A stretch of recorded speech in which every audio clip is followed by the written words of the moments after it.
a las demás comunidades o que, o que la hace ser una subcultura o una supracultura. La palabra supracultura es una cultura que está por encima de otra. Amén. Este estudio busca redescubrir la belleza y el poder transformador de una comunidad centrada en Cristo, una comunidad que refleja la Trinidad, una comunidad que refleja el carácter de Dios. La diversidad avanza en misión con gracia y verdad. Pero ¿dónde avanza? ¿Dónde empieza la comunidad? ¿Dónde procede la comunidad? Toda buena dádiva, todo don perfecto proviene de lo alto, donde está el Padre de las luces, donde no hay mudanza ni sombra de variación. Pero ¿dónde está el Padre de las luces? ¿Dónde comienza el decreto eterno? ¿Dónde comienza el propósito eterno de Dios, la predestinación? ¿Dónde empieza todo esto? Esto empieza en lo que es el fundamento trinitario de la comunidad. Dígase en el pacto eterno. El pacto eterno es donde comienza el fundamento de la Trinidad. Ese pacto que hicieron el Padre, el Hijo y el Espíritu Santo en la eternidad es el fundamento principal. Antes de que el hombre fuera comunicado con un carácter para estar en comunidad, Dios mismo en la eternidad ya estaba en comunidad. Escuche esto, el hombre no fue creado necesariamente para que esté en comunión y en comunidad con Dios. El hombre también fue creado para que refleje la comunidad de Dios con otros hombres y con otros seres humanos, porque Dios no necesitaba al hombre para estar en comunidad.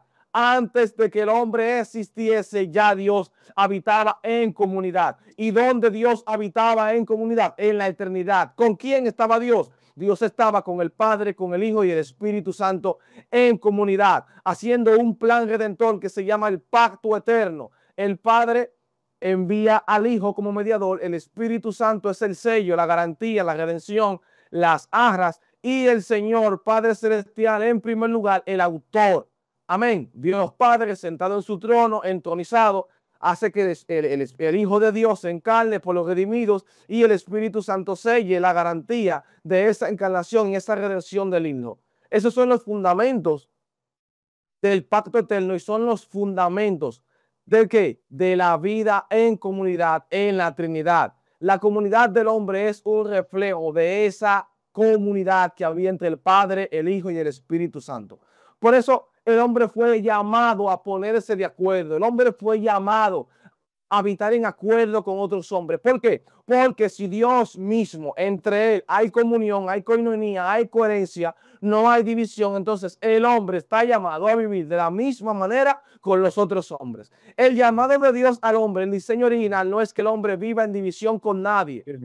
El hombre no está llamado a vivir en división con nadie, ni con su esposa, ni con su familia, ni con sus vecinos. La división la trajo el pecado. El pecado hizo que la primera comunidad, la comunidad del huerto, la comunidad del pacto de obra se rompiera. Amén. Por eso es que el pecado, una de las cosas principales que el pecado hace es el individualismo. Una de las primeras cosas que el pecado atrae es el individualismo y el egocentrismo, los cuales le impiden al hombre que habite en comunidad con otros hombres. Si usted se fija, uno de los problemas por los cuales el hombre no pueda habitar en comunidad con otros hombres es que el hombre se siente muy superior. El hombre es muy yo, el hombre es muy completo, el hombre es muy egocéntrico, el hombre es muy autosuficiente. Por lo tanto, esto no permite que el hombre se pueda poner de acuerdo de manera plena con otros hombres. Amén.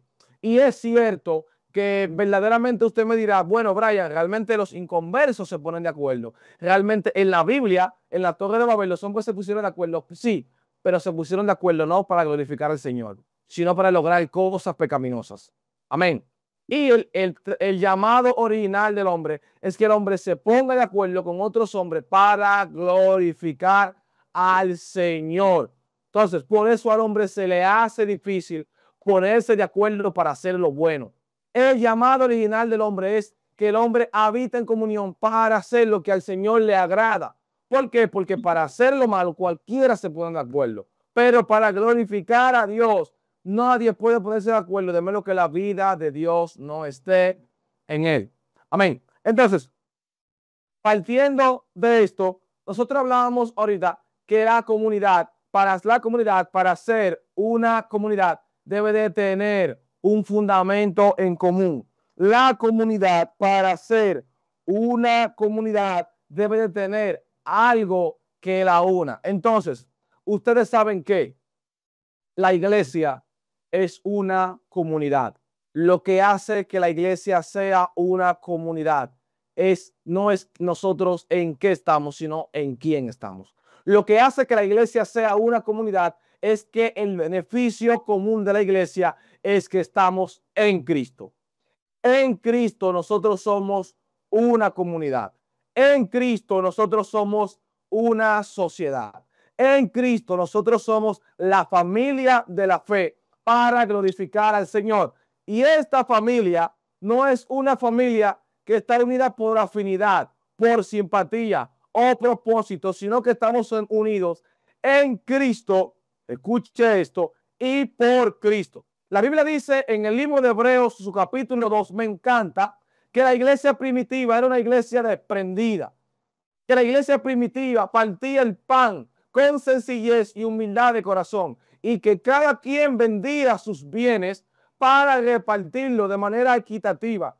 No obstante, lo que más me gusta es que dice que el Señor añadía cada día más los que habían de ser salvos. Hoy yo le digo y subraye esto, si quiere tome nota, la familia de la fe no es una familia que usted elige, a usted se la eligen.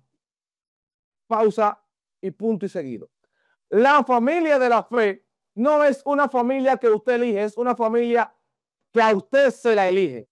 La Biblia dice que Dios añadía. ¿Quién era que añadía? Dios añadía predestinación, los que habían de ser salvos. Dios era que añadía, Dios traía a la gente a la iglesia. Es por eso que la comunidad de la iglesia no es una comunidad por simpatía o beneficio. No se trata de que a mí me gusta, no se trata de que me parezca bien, se trata de que Dios añadió a esa familia en el cuerpo de Cristo para que seamos un solo en él.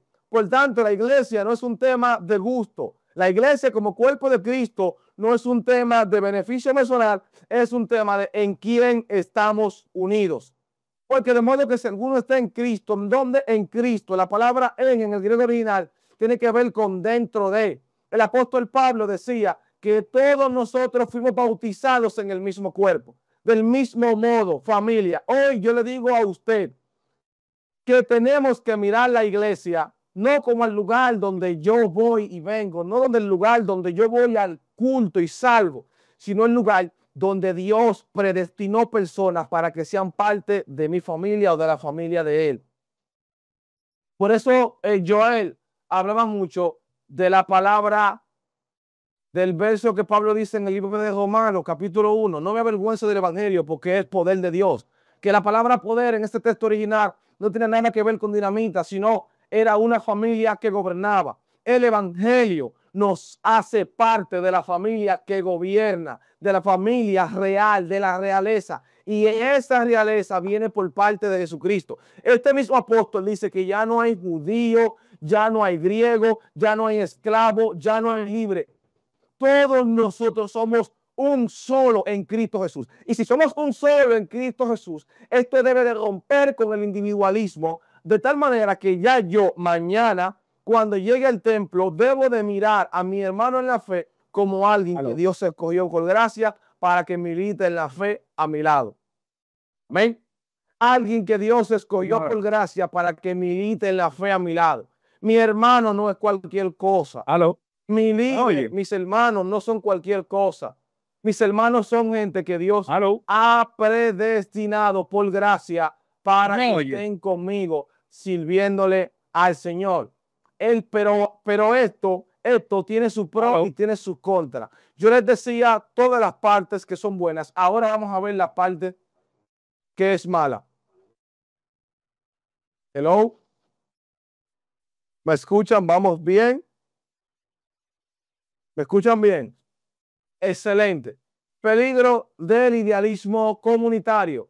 El que ama el sueño de comunidad más que a la comunidad misma termina destruyéndola. La verdadera comunidad no se construye sobre expectativas humanas, sino sobre la realidad del pecado y la gracia. Esto yo quiero detenerme 2 minutos a explicarlo. El que ama su sueño de comunidad más que a la comunidad misma termina destruyéndola. Escuche esto. Nosotros no podemos amar más el sueño de comunidad. ¿Qué es el sueño de comunidad? El sueño de comunidad es que muchas veces nosotros adoramos, beneficiamos, idolatramos una comunidad perfecta. Nosotros queremos que todo esté perfectamente, que todo el mundo sea igual, que todo esté en el orden. Esto pasa mayormente en el caso pastoral. Cuando nosotros tenemos una expectativa de que todo esté bien por encima de la realidad de la comunidad misma, por encima de las personas, escuche esto, nosotros terminamos haciéndole daño a la comunidad. Cuando usted y yo, cuando el líder, cuando el pastor, el que esté a cargo de la administración de la comunidad, termina haciendo mal uso del sueño de la comunidad y venerando y despreciando la comunidad en sí, termina haciéndole daño. ¿Por qué? Porque es una comunidad donde usted está trabajando con gente pecadora e imperfecta que fueron salvos por gracia y que están siendo santificados de manera progresiva. ¿Qué yo le estoy diciendo en español? Que en la comunidad de gracia no todo estará bien. No todo estará perfecto. No todo estará de manera ideal. No es el mundo ideal. Son pecadores que Dios añadió al cuerpo de Cristo por gracia. Por tanto, por eso muchas personas viven frustrados dentro de la vida de iglesia, porque piensan que la vida de iglesia es un sueño de comunidad. Es el sueño americano de muchos evangélicos. En la iglesia todo está bien, en la iglesia no hay pecado, en la iglesia no hay problema. Y eso lleva a que muchas personas destruyan la comunidad. Cuando usted no administra la gracia y el pecado dentro de la comunidad, usted termina golpeando la comunidad. Porque su sueño de querer que todo esté bien empeora las cosas. Yo no sé si usted puede comprender a cabalidad lo que yo le estoy explicando. Si usted quiere, yo hasta lo repito. Nosotros no podemos poner nuestro sueño imaginario por encima de la realidad de la comunidad en sí. En la comunidad hay pecado, pero también hay gracia. En la comunidad hay errores, pero también hay santificación. En la comunidad habrá conflictos, pero Cristo es el mediador de la administración de la comunidad. Por tanto, esto lo ayudará a usted y me ayudará a mí a no creer que la comunidad de Dios es un sueño perfecto. Realmente, yo sé que a todos nos ha pasado cuando nosotros nos congregamos. Mira, yo pensaba que esto no era así. Yo pensaba que esto tenía otro matiz. Yo pensaba que esto tenía otro tipo de significado. Pero cuando el creyente se da cuenta que en la iglesia se peca, cuando el cliente se da cuenta que quizás los hombres que están a su lado no son perfectos, esto trae una frustración al creyente. Entonces, yo esta noche estoy evitando que usted salga de esa frustración. La iglesia es visible, la iglesia es un cuerpo y es una familia. La iglesia es el cuerpo de Cristo. Lo que hace que la iglesia sea una comunidad es que la iglesia es el cuerpo de Cristo. ¿De quién es el cuerpo? De Cristo. No es un cuerpo de nosotros, no es un cuerpo de nuestros idealismos, eso es el cuerpo de Cristo. Por eso el apóstol Pablo hablaba que en el capítulo 12 de Corintios, el apóstol Pablo tipifica a la iglesia como un cuerpo. La iglesia es el cuerpo universal del Señor Jesucristo. Y cuando yo hablo de cuerpo, yo no estoy hablando de congregación local. Yo no estoy hablando de concilio. Yo estoy hablando de la iglesia universal que son todos los creyentes. Así que cuando yo hablo aquí de iglesia, hablo de manera universal, no de manera parcial. Por eso Pablo mismo está hablando de manera universal. Nosotros somos el cuerpo de Cristo. Y esto no es un concepto abstracto, sino que es una realidad tangible. La iglesia es una realidad visible. Los creyentes están unidos por la palabra de Dios, por medio de la fe, por medio del bautismo del Espíritu que nos ha añadido al cuerpo de Cristo. Escuche esto. Más que añadirnos a una iglesia local, el Espíritu nos ha añadido al cuerpo de Cristo. La obra de la iglesia, el cuerpo, no está delimitado a una iglesia local. No, porque este no es el fin en sí mismo, sino que es un medio. La iglesia local no es el fin en sí misma, sino un medio. El problema de nosotros es que usted sabe qué es lo que pasa. Lo que pasa es que nosotros vemos la iglesia, un ejemplo, la iglesia de la profecía como un cuerpo, la iglesia de la alabanza como un cuerpo, la iglesia de Dios como un cuerpo, la iglesia asamblea de Dios como un cuerpo. No es así, no es así. Esos son cosas y son prácticamente ya divisiones estructurales creadas por los hombres. Pero el cuerpo de Cristo no está sujeto ni a un concilio ni a un local, sino que de manera universal, de tal manera de que nosotros encerramos tanto el concepto de cuerpo de Cristo que nosotros muchas veces nos comportamos como si las personas que pertenecieran a otro concilio no son nuestros hermanos en la fe. Hello. Y me va a decir a mí usted que eso no pasa. Nosotros nos comportamos como que los hermanos que están en otro concilio no son nuestros hermanos en la fe. Claro que sí, son mis hermanos en la fe. Indiscutiblemente de que discrepemos en 2 o 3 conceptos teológicos, son mis hermanos en la fe. No sé si usted me entiende. Indiscutiblemente de que hayan 2 o 3 puntos en los cuales no estemos de acuerdo, nosotros somos el cuerpo universal del Señor Jesucristo. Y en este cuerpo universal, cada miembro tiene un rol, un pie, un ojo. Por eso el apóstol Pablo dice en el capítulo 12 de Corintios que el ojo no puede decirle a la mano, yo no te necesito. La iglesia está distribuida de una manera, de una economía. Esta es la economía de la iglesia. Está distribuida de tal manera que todo el mundo es útil, desde el que barre hasta el que dirige. O sea, aquí no hay una persona en esta comunidad que sea más importante que otra. Todos los creyentes tienen igual valor en el cuerpo del Señor Jesucristo. Yo le estoy diciendo a usted de manera tajante que aún el creyente que está en autoridad, como el creyente que está haciendo un servicio invisible, son igualmente útiles en la comunidad de fe de la iglesia. Así que aquí no hay nadie que esté por encima de nadie, sino que todos nosotros tenemos el mismo valor de gracia. Cristo no derramó más sangre por lo que están en el cargo que por lo que no tienen un efecto visible, no. Por esos hermanos invisibles, Cristo también murió por ellos. Amén. De tal manera que todo el mundo es necesario en la comunidad de la iglesia. La iglesia es una familia de Dios. Esto no es un partido político, esto no es un club social, esto no es una asociación, esto no es una financiera. Esta es tajantemente, verbalmente, la familia de Dios. No una familia de sangre, sino una familia unida por el Espíritu de Dios. Amén. La iglesia se entiende como una familia donde se discipula, se ejerce autoridad pastoral y se cuida la enseñanza. La disciplina eclesiástica, lejos de ser un castigo fijo, es un acto de restauración amorosa. La iglesia está en toda la autoridad, en toda la supremacía de ejercer cuidado espiritual sobre la vida de los creyentes. Por tanto, hay un tema, no lo vamos a abrir mucho el espectro porque realmente no es el momento, que es el tema de la disciplina eclesiástica.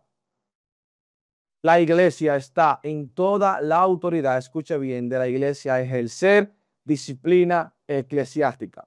Porque la iglesia, Dios le entregó la potestad de utilizar todos los medios de gracia posibles para preservar las creyentes.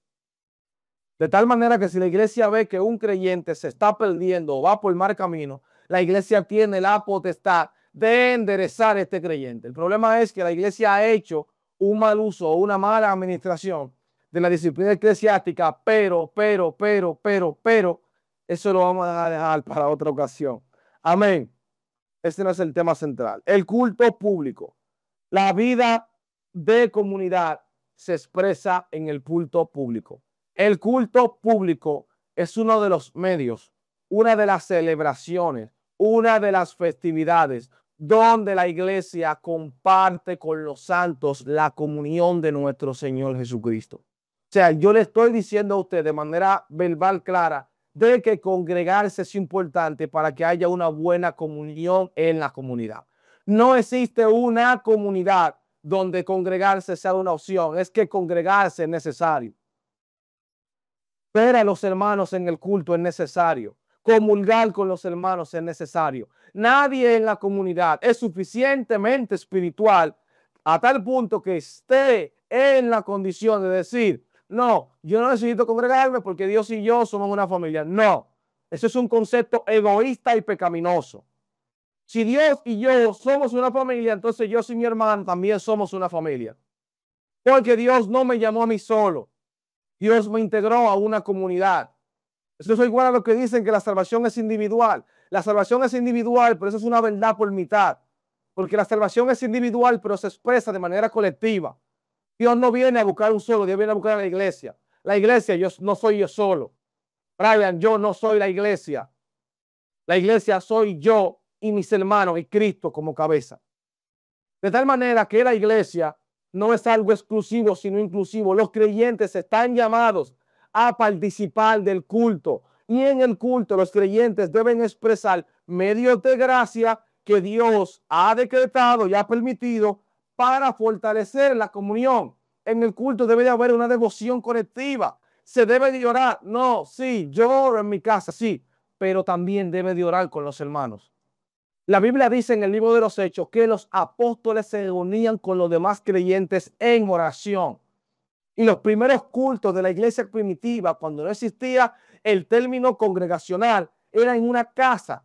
Y estas casas en el griego original eran oikodespotes, casas de gobierno, donde los creyentes se reunían a orar, a compartir el pan. De tal manera que esto siempre ha sido parte del culto. No que yo soy el culto, yo llevo el culto por dentro. Sí, por ese culto que llevamos por dentro hay que expresarlo de manera colectiva.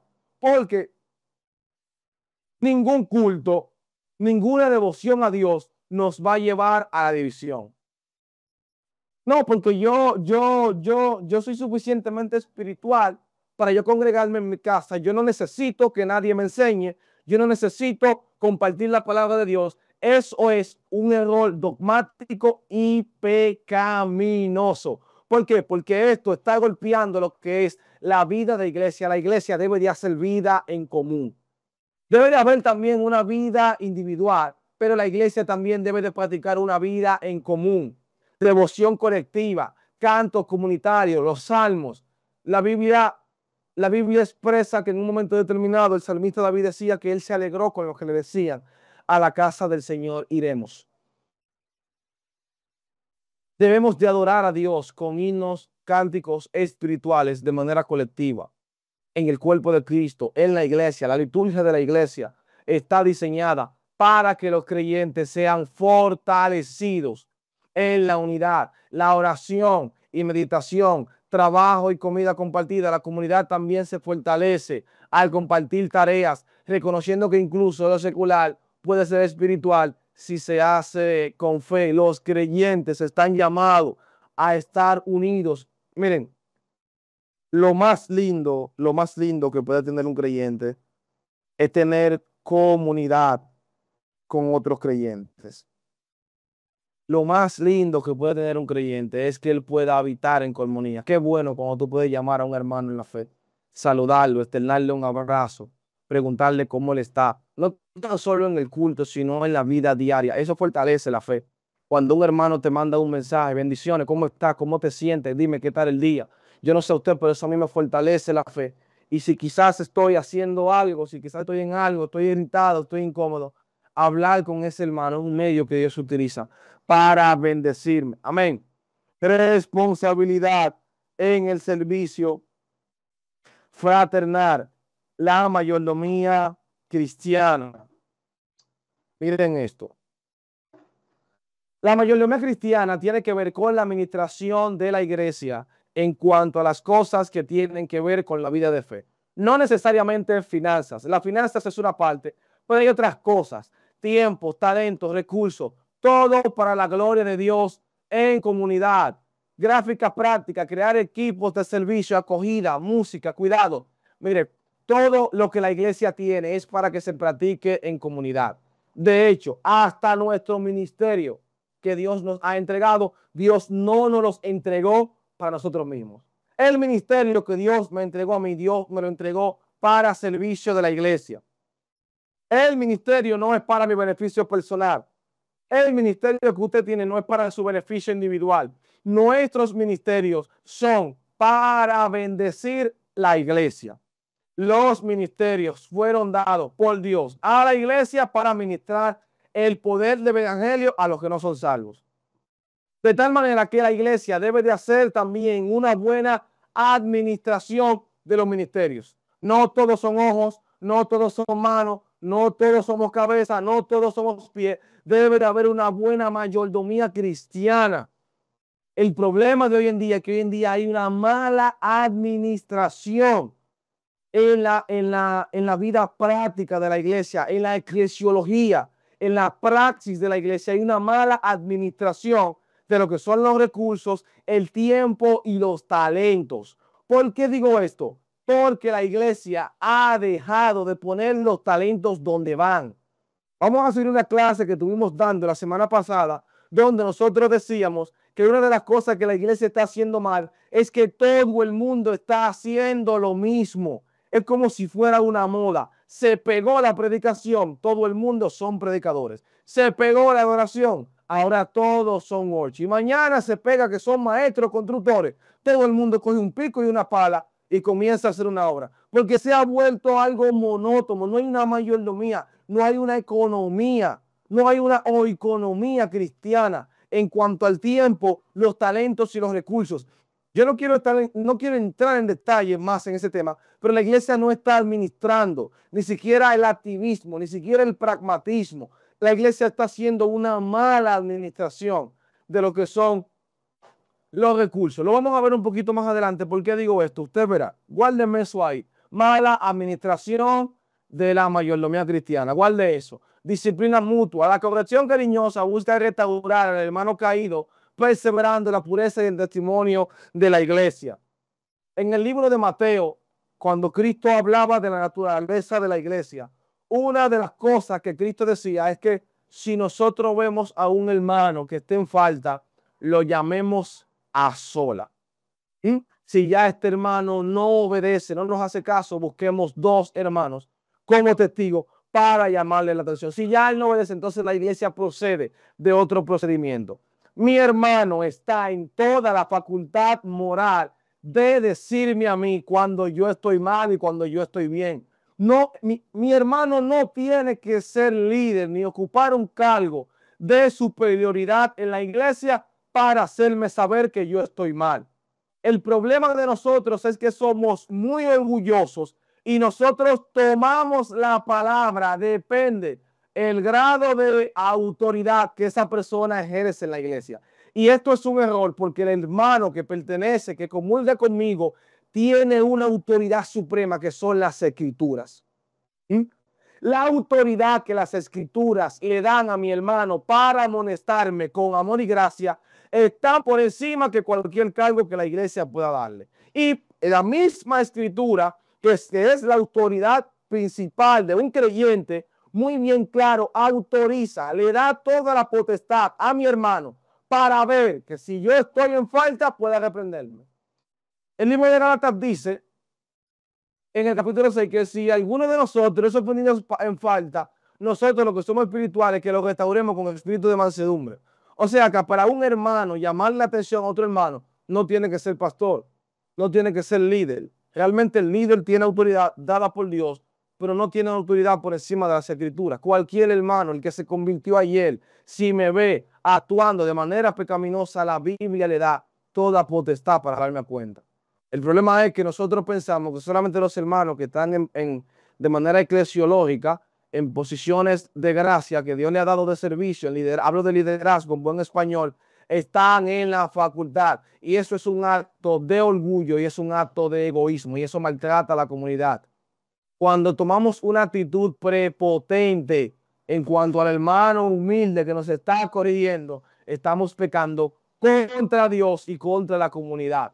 El mutuo cuidado y la hospitalidad. La comunidad practica el amor puro, el amor duro, ser sinceros y corregir. Esto hace un paréntesis, no, esto hace una conexión con lo que yo decía. Si verdaderamente nos amamos, si verdaderamente el amor de Dios está en nosotros, ese amor hará el mismo efecto que hace el amor del Padre. Es un amor justo, es un amor en santidad. Y ese amor aborrecerá el pecado. Nosotros aborrecemos el pecado, nosotros odiamos el pecado porque amamos a Dios.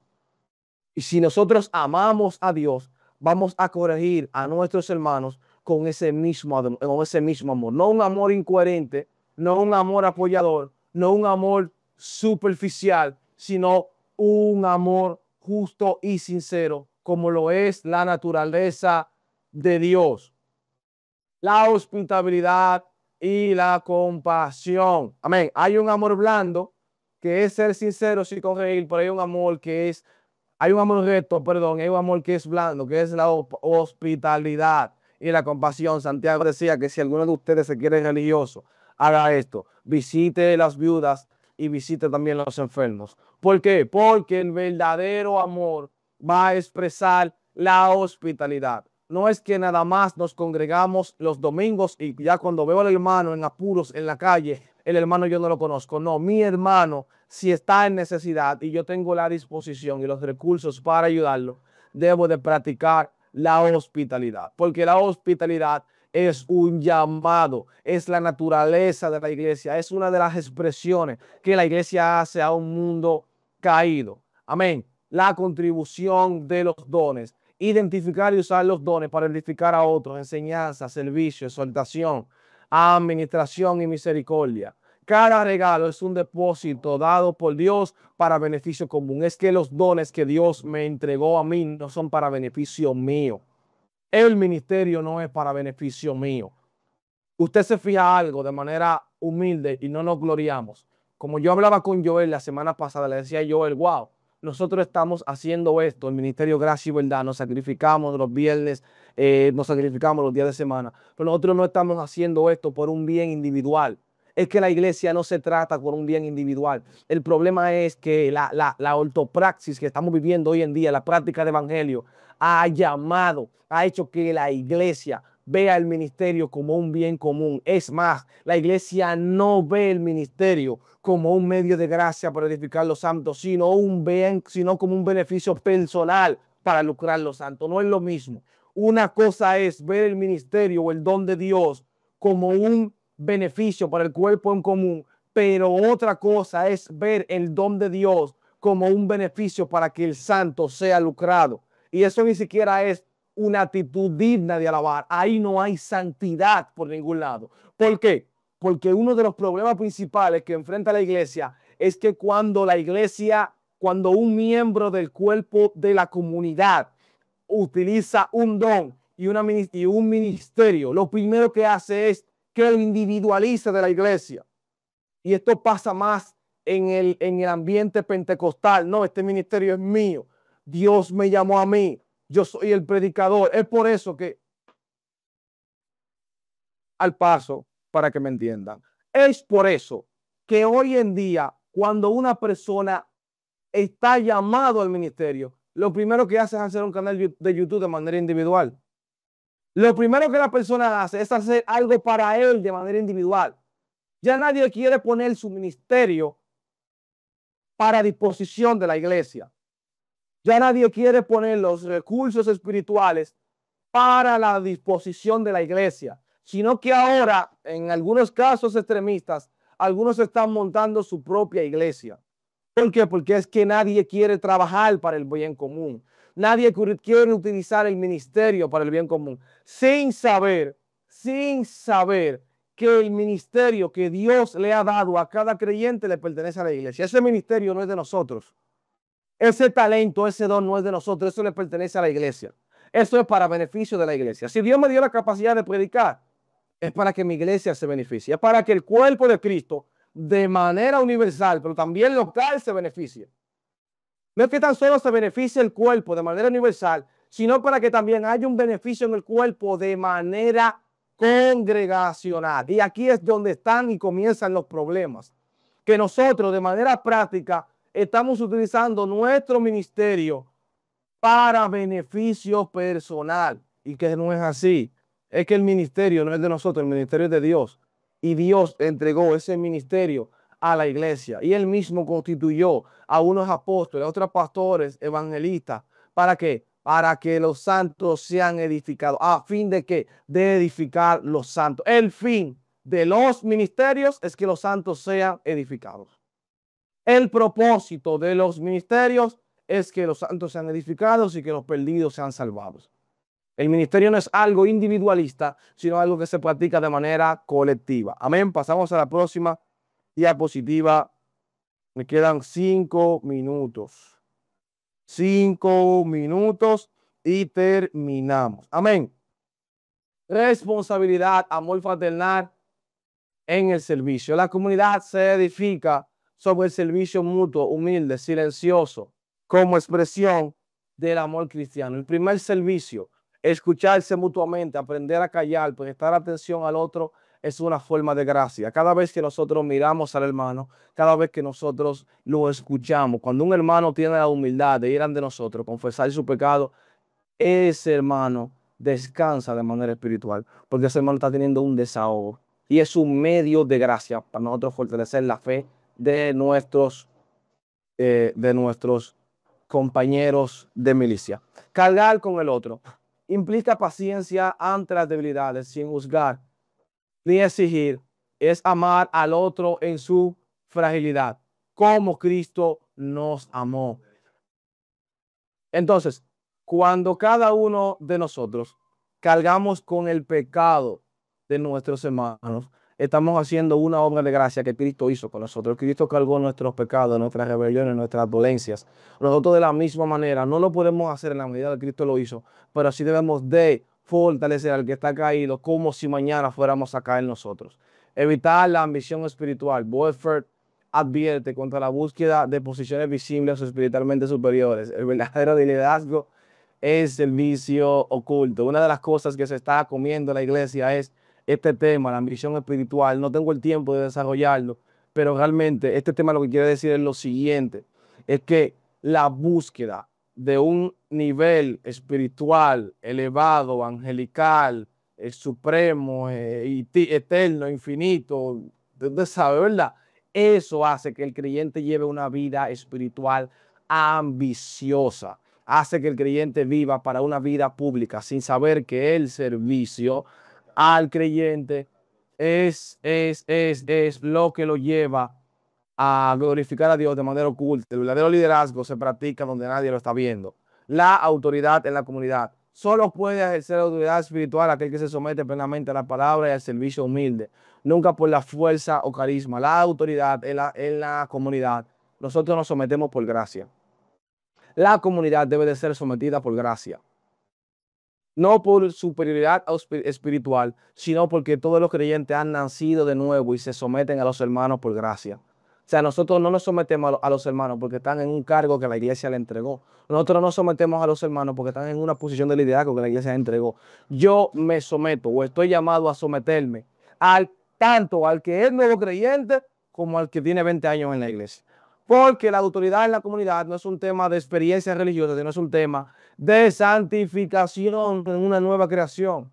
Estamos llamados a someternos los unos con los otros. Todos los creyentes están llamados a someterse a su hermano, a su prójimo.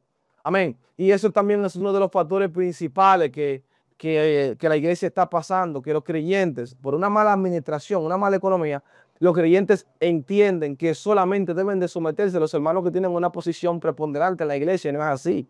Hay que someterse al que limpia, hay que someterse al que da clases de niños, hay que someterse al que es pastor, hay que someterse al que se convirtió ayer. ¿Por qué? Porque el sometimiento no tiene que ver con jerarquía, tiene que ver con una nueva naturaleza en una comunidad de gracia. Amén. Aplicación. fomentar una cultura eclesial, escuchar, humildad, servicio práctico y combatir toda forma de estilismo o jerarquía espiritual. Otro tema, otra cosa, respeto a la individualidad y el retiro espiritual. Este tema a mí sí me encanta y me gusta. El respeto a la individualidad y el retiro espiritual hace que la iglesia crezca. El respeto a una vida espiritual individual. El creyente está llamado a tener una vida espiritual colectiva, pero también una vida en soledad. Como decía el libro que leíamos ayer, hay un día solo y hay un día juntos. Hay un día para el creyente estar juntos y hay un día para que el creyente esté solo. ¿Dónde radica el problema? Que la comunidad de hoy en día no sabe administrar que el creyente esté solo. La iglesia de hoy en día ha mal administrado que el creyente esté solo. Para que haya una buena comunión juntos, primero debe de haber una buena comunión solos. Jesús se retiraba a orar. Es que la vida espiritual no comienza en el culto. La vida de adoración no comienza en el servicio. La vida de adoración es un hábito que el creyente fomenta de manera individual. Cristo oraba aparte sin los discípulos. Cristo primero hacía una vida en soledad y esa vida en soledad lo llevaba a una expresión de la gracia de Dios en comunidad. La comunidad reformada anima tanto la vida grupal como la devoción privada. Es que la iglesia de hoy en día no quiere respetar el llamado individual. Esto se llama individualidad sin individualismo. Somos personas individuales. O sea, no todos los días, no en todos los momentos yo voy a estar junto con mis hermanos. Yo no todos los días me tengo que juntar con Joel ni con Yael. Es que yo necesito tener un tiempo personal para orar, para ser esposo, para ser empresario, para ser emprendedor, para ser empleado, para leer las escrituras. El creyente tiene un llamado personal. Cada creyente debe de tener un equilibrio en este punto. Y la iglesia ha hecho un mal uso de este punto, a tal manera que hay iglesias y congregaciones que cuando no ven el creyente en todo, utilizan al creyente y lo aíslan como de una manera que está pecaminosa. Es que no, es que eso no es así. Es que la expresión, una expresión de salud espiritual no es estar en todo, sino es una expresión de salud espiritual, es tener una buena comunión con la comunidad. Porque de nada le vale a un creyente estar en todas las actividades de la comunidad, pero haciendo un desastre. Y por eso muchos creyentes caen en el peligro del activismo, porque muchas iglesias validan la fiabilidad espiritual del creyente por la presencia que el creyente tiene en las actividades. Y esto hace que el creyente se dé parte aunque esté mal espiritualmente, porque el activismo reina más que la comunión individual. No habrá una buena comunión individual, una buena comunión colectiva, si no hay una buena comunión personal. Hay que respetar. La iglesia debe de aprender a respetar el individualismo de los creyentes. No, el hermano fulano necesita un tiempo para orar solo. El hermano fulano necesita un tiempo para leer la escritura. Hay un momento para compartir la palabra de manera colectiva en el servicio, pero hay un llamado personal para él fomentar, porque lamentablemente el caso, el culto o la comunidad es un medio, pero la vida espiritual del creyente es individual.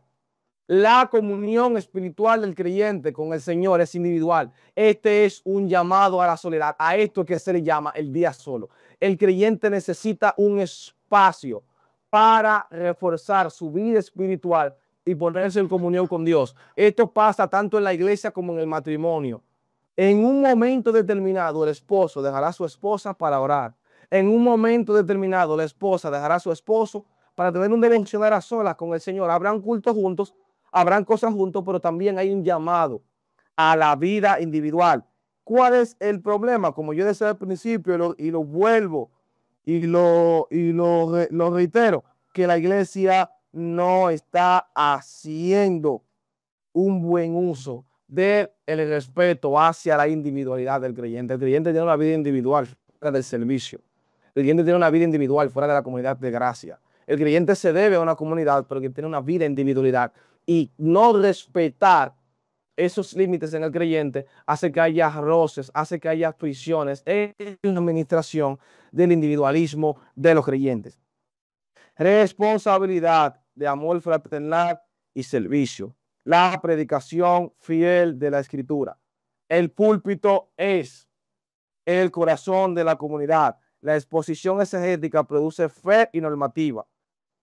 Se subraya la centralidad de Cristo como todo pasaje. La predicación colectiva, el sermón, la reprensión, la interpretación de texto en comunidad fortalece la vida de la iglesia. El sermón pastoral, el sermón del domingo, el estudio bíblico, todo lo que es el sermón en la administración congregacional fortalece la exposición, fortalece la vida de fe de cada uno de los creyentes. Es por esto que la predicación de la Escritura es necesaria en cada uno de los servicios. O sea, hay servicios realmente de oración, hay servicios de adoración, pero el centro de todo servicio debe de ser la predicación del evangelio. La iglesia no debe de hacer un hábito de que haya servicio sin predicación, porque la predicación fiel de la Escritura es la fortaleza de la comunidad. Si no hay una buena enseñanza de la Escritura, no habrá una buena práctica de la comunidad. Y por último, los sacramentos como medios de gracia, el bautismo y la cena del Señor. El bautismo como señal de alianza, testimonio al mundo de que somos injertados en el cuerpo de Cristo, pero el clímax de la expresión de gracia de los santos es la cena del Señor. Porque en la cena del Señor todos los creyentes se reúnen a expresar y celebrar la gracia del Señor que se encarnó, murió y resucitó por todos nosotros. Es por tanto que la Santa Cena del Señor no es un servicio exclusivo para 2 o 3 creyentes, sino que está llamada toda la comunidad de fe a participar de este medio de gracia, porque en la Santa Cena nosotros celebramos la gracia del Señor. La comunidad de fe, uno de los factores más preponderantes y más bellos dentro de la eclesiología es la cena del Señor. Dentro de la liturgia cristiana no hay algo más bello, o una de las cosas más bellas es la cena del Señor, porque en la cena del Señor nosotros celebramos la gracia de nuestro Salvador. Lamentablemente el tema es amplio, la iglesia ha hecho un mal uso y pensamos que la cena del Señor es para un grupito, es para los que oraron esa semana, es para los que se metieron con Dios, es para los que no pecaron. No, ese no es el significado de la cena del Señor. El significado de la cena del Señor es que el Señor Jesucristo, a pesar de nosotros estar muertos en sus delitos y pecados, nos sentó en lugares celestiales y dijo: hagan esto en memoria de mí, porque este es mi cuerpo que por vosotros es entregado, y esta es mi sangre que por vosotros es derramada. La gloria es del Señor. Cada vez que un creyente se sienta en la Santa Cena, el creyente está anunciando: hoy yo doy gracia y celebro el sacrificio que el Señor ha hecho por mí. Por tanto, esto no es para un grupo, ni es para los que tienen más condición espiritual. Esto es para la iglesia. La Santa Cena es para la iglesia. La Santa Cena es para los creyentes. La Santa Cena es para aquellos que son pecadores y fueron redimidos por gracia. No hay que llevar un currículo. No, esto no tiene un requisito. Esto no hay que aprobarlo. A esto se participa por gracia. Si Dios nos añadió por gracia al cuerpo de Cristo, ¿qué más nos hará Él participar de un símbolo como la Santa Cena? Yo estaba con una creyente y yo él me testigo el lunes, ¿verdad? El lunes. Y esta creyente decía que ella no tomaba la Santa Cena porque ella no se sentía apta.